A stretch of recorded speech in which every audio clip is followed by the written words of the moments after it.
Selamat malam sahabat-sahabat orang muda. Kita patut mengucap syukur karena pada malam ini kita bisa menyaksikan kembali acara KKR Net kita dengan bertemakan sepanjang minggu ini yaitu Youth God's Messengers.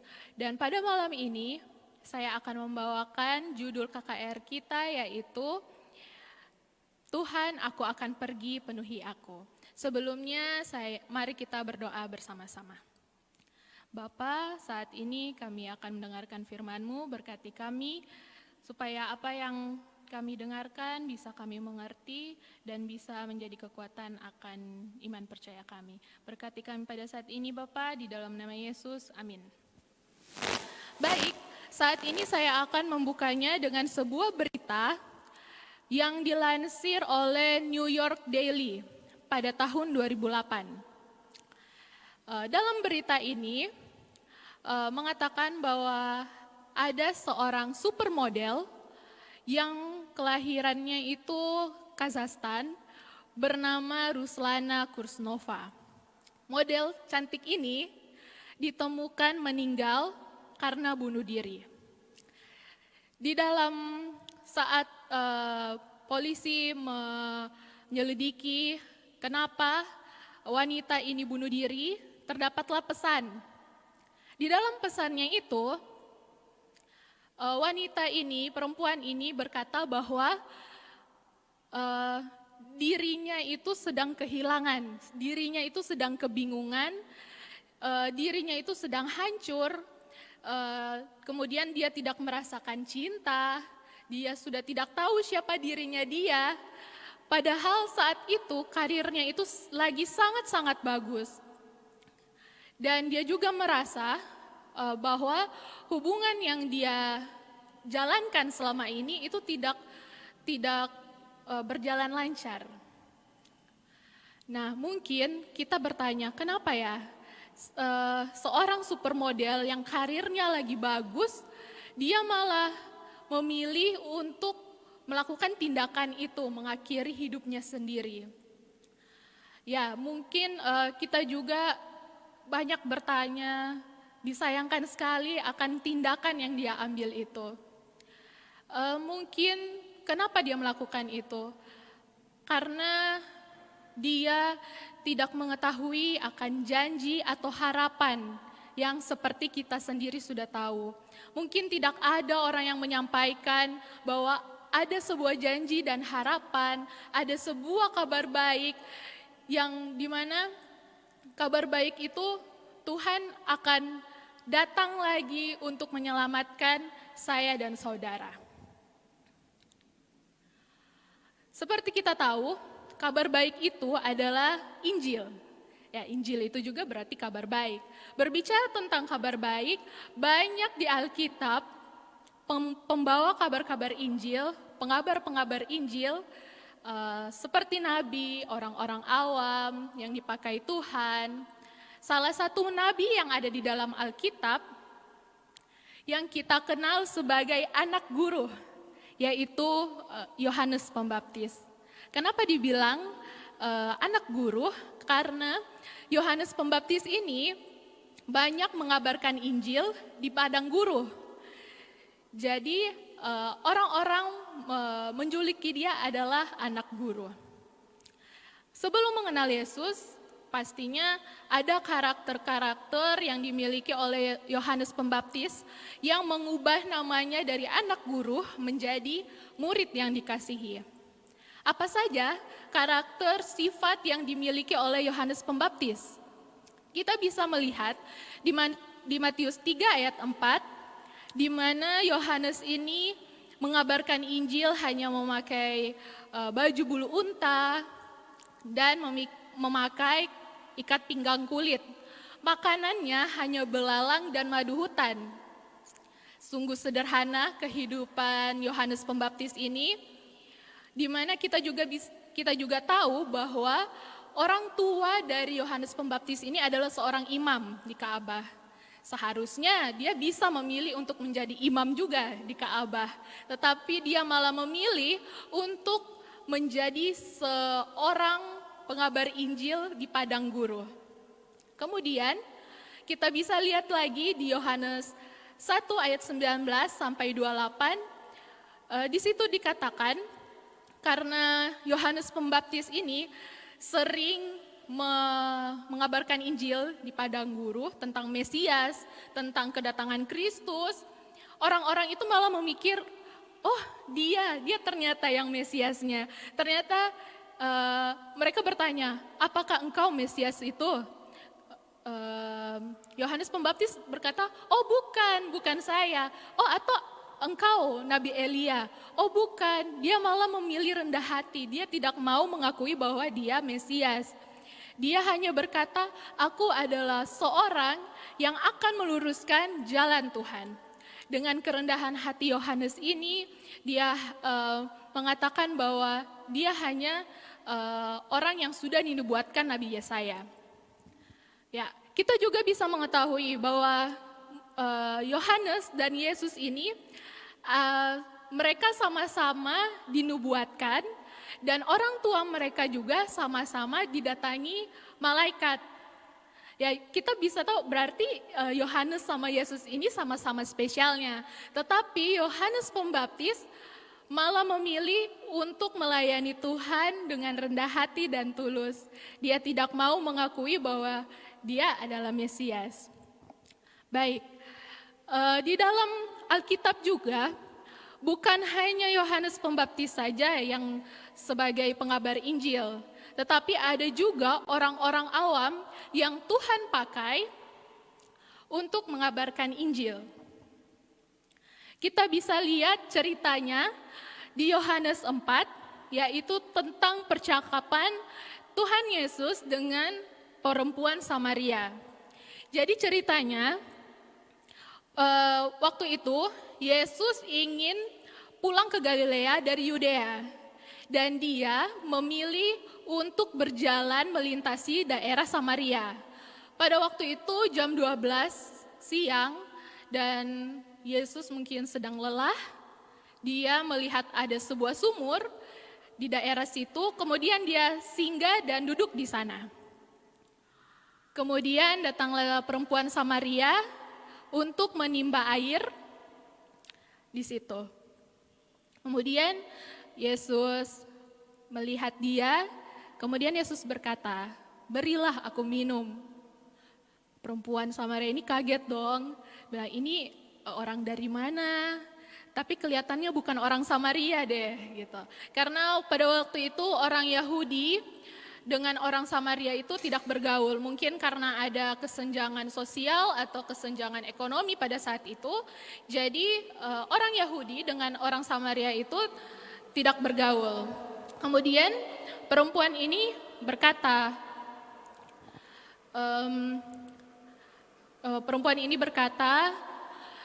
Tuhan, masa engkau orang Yahudi meminta minum kepadaku orang Samaria?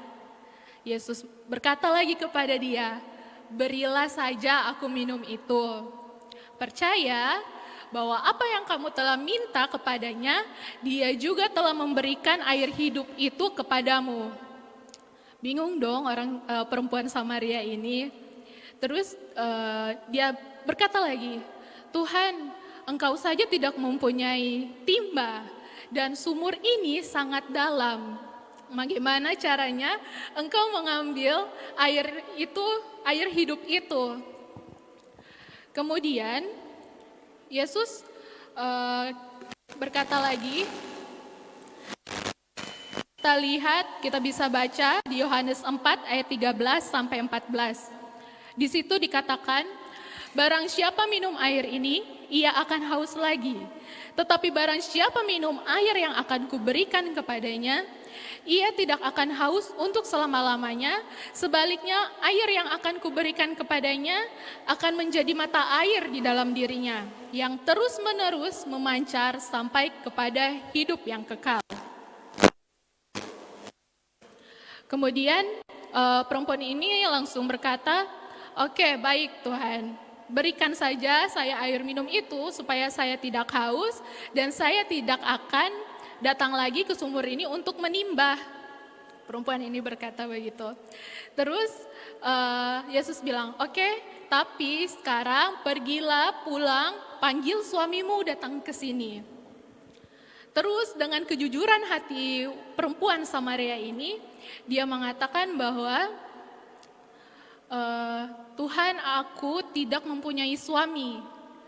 Kemudian Yesus berkata lagi, tepat apa yang kamu bilang, saat ini kamu tidak punya suami karena kamu sudah mempunyai 5 suami dan suami yang sekarang bukan suamimu.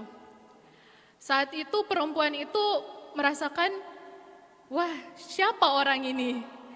Dan tiba-tiba dia berkata, Tuhan, nyata sekarang padaku bahwa engkau seorang nabi.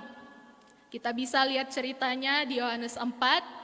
Singkat cerita, perempuan ini juga mengakui bahwa dia mengetahui bahwa akan ada seorang Mesias yang disebut juga Kristus yang akan datang dan akan berbuat seperti apa yang dikatakan oleh Yesus. Kemudian Yesus berkata, akulah dia yang sedang berkata-kata dengan kamu. Saudara-saudara, sahabat-sahabat orang muda, kita kalau misalnya menjadi seorang perempuan Samaria ini pasti sangat kaget. Coba kita bayangkan, mungkinkah perempuan Samaria ini dalam kekurangannya, dalam pergumulannya, mungkinkah dia berdoa kepada Tuhan, ingin bertemu dengan Mesias yang disebut dengan Kristus itu? Pada ayat 25 kita bisa lihat, dia mengetahui bahwa ada Mesias. Otomatis mungkin dia berdoa kepada Tuhan, dia rindu untuk ketemu dengan Yesus. Dan ternyata Yesus itu mengabulkan jawaban doa dia dan muncul langsung di hadapannya. Bayangkan kalau kita juga berada di posisi di mana kita berdoa kepada Tuhan dan Tuhan menjawabnya lebih dari apa yang kita harapkan. Di ayat 4, Yohanes 4 ayat 28 sampai 29, karena saking senangnya, saking bahagianya perempuan Samaria ini, dia meninggalkan tempayannya, kemudian pergi ke kota dan berkata kepada orang-orang di situ, mari lihat, di sana ada seorang yang mengatakan kepadaku segala sesuatu yang telah kuperbuat. Mungkinkah dia Kristus? Hanya mereka yang memiliki pengalaman dengan Yesus yang akan mengalami perubahan dalam hidupnya. Sahabat-sahabat orang muda, saudara-saudaraku yang ada di rumah dan yang ada di gereja ini, apakah kita sudah pernah mengalami apa yang perempuan Samaria ini rasakan? Apakah dalam kehidupan kita ada suatu momen yang akhirnya Tuhan menjawab melebihi doa kita? Ketika seorang bertemu dengan Yesus, mereka tidak akan diam. Sedikit kesaksian, saya juga pernah mengalami namanya doa dan jawabannya tidak, jawaban doa itu melebihi dari apa yang saya minta. Jadi waktu itu saya lagi KKN. Nah, namanya KKN kan itu dicampur-campur kan. Nah, di situ saya berdoa. Dalam doa saya, Tuhan, enggak apa-apa saya dicampur, ditempatkan di mana saja, bersama orang siapa aja, enggak apa-apa. Yang penting di tempat itu ada sebuah gereja. Saya cuma berdoa seperti itu. Kemudian saat sudah ditempatkan, di balai desa ditanya, oh siapa di sini yang Advent? Saya angkat tangan, terus saya lihat sekeliling, oh ternyata saya ada teman. Jadi kita ada 2 orang teman, jadi ada 2 orang Advent. Kemudian tiba-tiba perangkat desa tanya, iya di sini soalnya tuanya orang Advent. dalam hati, oh puji Tuhan kayak gitu. Oke, habis itu ditaruh penempatan di rumah-rumah. Pas sampai di rumah, ternyata rumah yang saya tinggali itu adalah orang Advent, yaitu kaum tua itu sendiri. Di dalam hati saya langsung puji Tuhan, Tuhan itu baik sekali. Yang saya minta cuma sebuah gereja, tetapi ternyata Tuhan memberikan teman dan tempat tinggal yang punya tempat itu orang Advent juga. Jadi dari situ saya melihat bahwa kasih Yesus itu sangat besar bagi saya. Mrs. White mengatakan dalam buku Kerinduan Segala Zaman halaman 198, segera sesudah ia mendapat juru selamat, wanita Samaria itu membawa orang-orang lain pula kepadanya. Ia membuktikan dirinya seorang pengabar Injil yang lebih cakap daripada murid-murid Tuhan sendiri. Murid-murid itu tidak melihat suatu apapun di Samaria yang menandakan bahwa tempat itu adalah ladang yang mengandung harapan. Pikiran mereka ditujukan kepada suatu pekerjaan besar yang akan dilaksanakan di kemudian hari. Mereka tidak melihat bahwa justru di sekeliling mereka ada sebuah panen yang harus dikumpulkan. Akan tetapi dengan perantaraan wanita Samaria yang mereka benci itu, seluruh penduduk kota dibawa untuk mendengarkan juru selamat. Ia membawa terang itu dengan segera kepada orang-orang senegrinya. Wanita itu menggambarkan bekerjanya iman yang praktis kepada Kristus. Ya, di sini jadi dalam Yohanes 4 itu setelah wanita Samaria ini meninggalkan tempayannya, murid-murid datang kepada Yesus. Ternyata mereka mengamati bahwa Yesus sedang berbicara dengan perempuan Samaria ini. Dan Tuhan Yesus tahu bahwa mereka tidak menyukai perempuan Samaria ini. Di sini cerita ini mengingatkan lagi kembali kepada kita bahwa murid-murid Yesus bisa dibilang seperti kita yang sudah mengerti akan janji harapan kabar baik yang kita tahu. Kita sebagai orang yang dekat dengan Yesus, jangan kita pas misalnya ada anggota kita ketambahan anggota baru, atau ada orang yang sedang berapi-api untuk mengabarkan Injil, tapi mungkin dalam keadaan sosial atau dalam keadaan ekonominya dia tidak bisa berpengaruh. Mungkin itu yang dilihat murid-murid Yesus di perempuan Samaria ini, mengingat juga saat itu orang Yahudi memang tidak bergaul dengan orang Samaria. Jadi di sini kita diingatkan kembali seharusnya kita bisa merangkul orang-orang yang seperti itu. Karena tiap murid yang sejati dilahirkan ke dalam kerajaan Allah sebagai seorang pengabar Injil. Orang yang minum air hidup itu menjadi mata air hidup pula. Penerima itu menjadi pemberi. Rahmat Kristus dalam jiwa adalah bagaikan mata air di padang belantara yang meluap-luap untuk menyegarkan semua orang, serta menjadikan mereka yang sudah hampir binasa ingin minum air hidup itu. Nah, di sini dikatakan bahwa semua murid yang telah dilahirkan dalam kerajaan Allah adalah seorang pengabar Injil. Kita yang sudah menerima air hidup itu, baiklah kita juga bisa memberi kepada orang lain yang sudah mau binasa supaya mereka disegarkan kembali. Jadi kita sudah menerima, kita juga harus memberikan. Baik, sebelum saya menutup dengan satu ayat, saya ingin juga membagikan kesaksian saya saat saya melayani di Sario dengan PAPA sudah beberapa kali, tetapi ada beberapa pelayanan yang sangat berarti atau berdampak dalam kehidupan saya.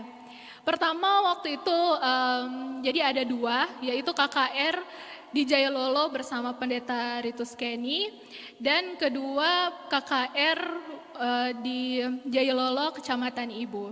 Jadi dalam pelayanan ini masing-masing mempunyai pergumulannya. Jadi waktu itu yang KKR pertama itu saya sedang dihadapkan dengan skripsi dan penelitian.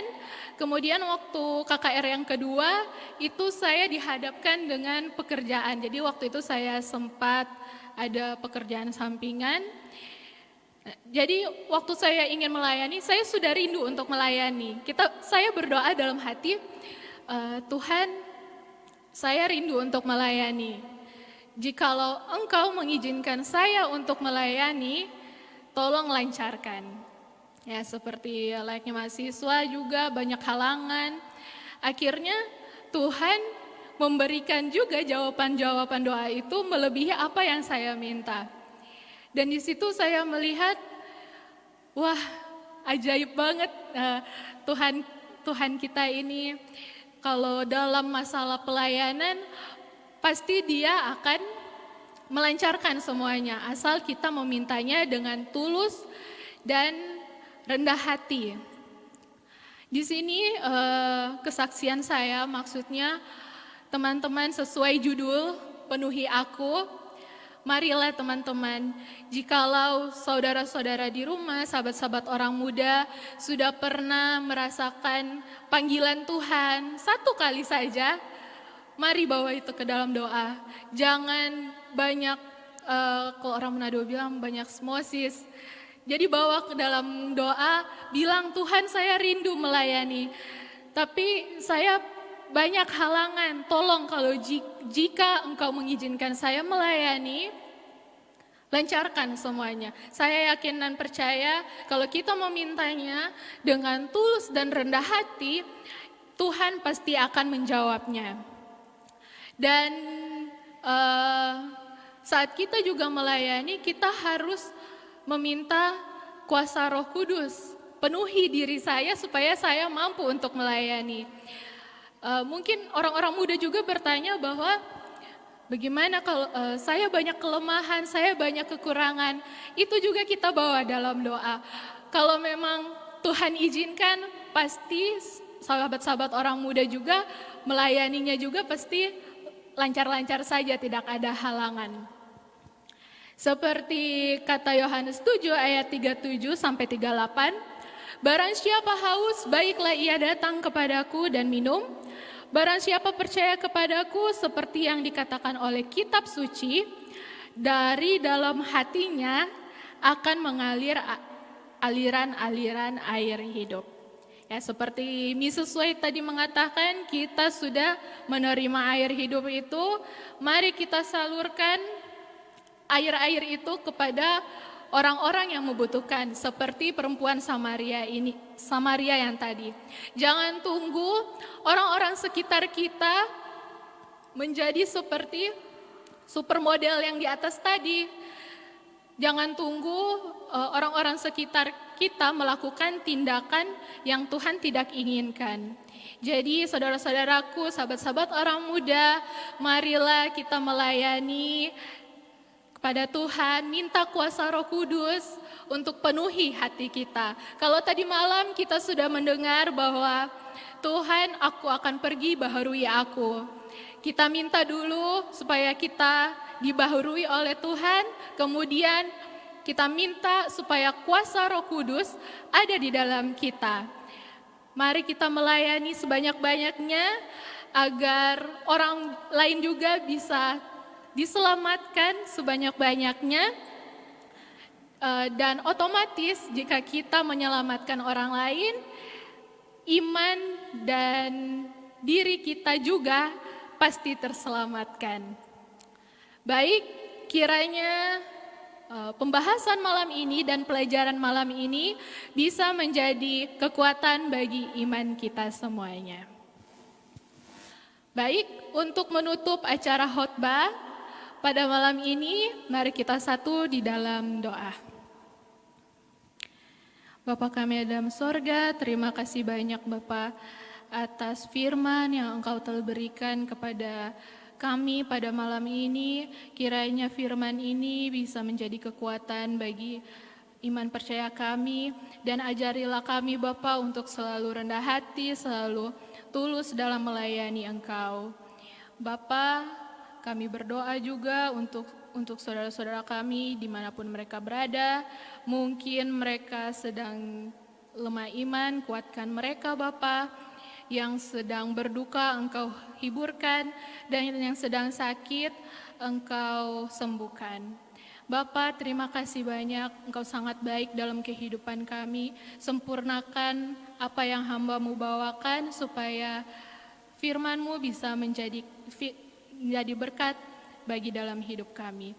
Terima kasih banyak Bapak, terima kasih karena kami berdoa di dalam nama Yesus yang sudah menjadi juru selamat dan penebus dosa manusia. Amin.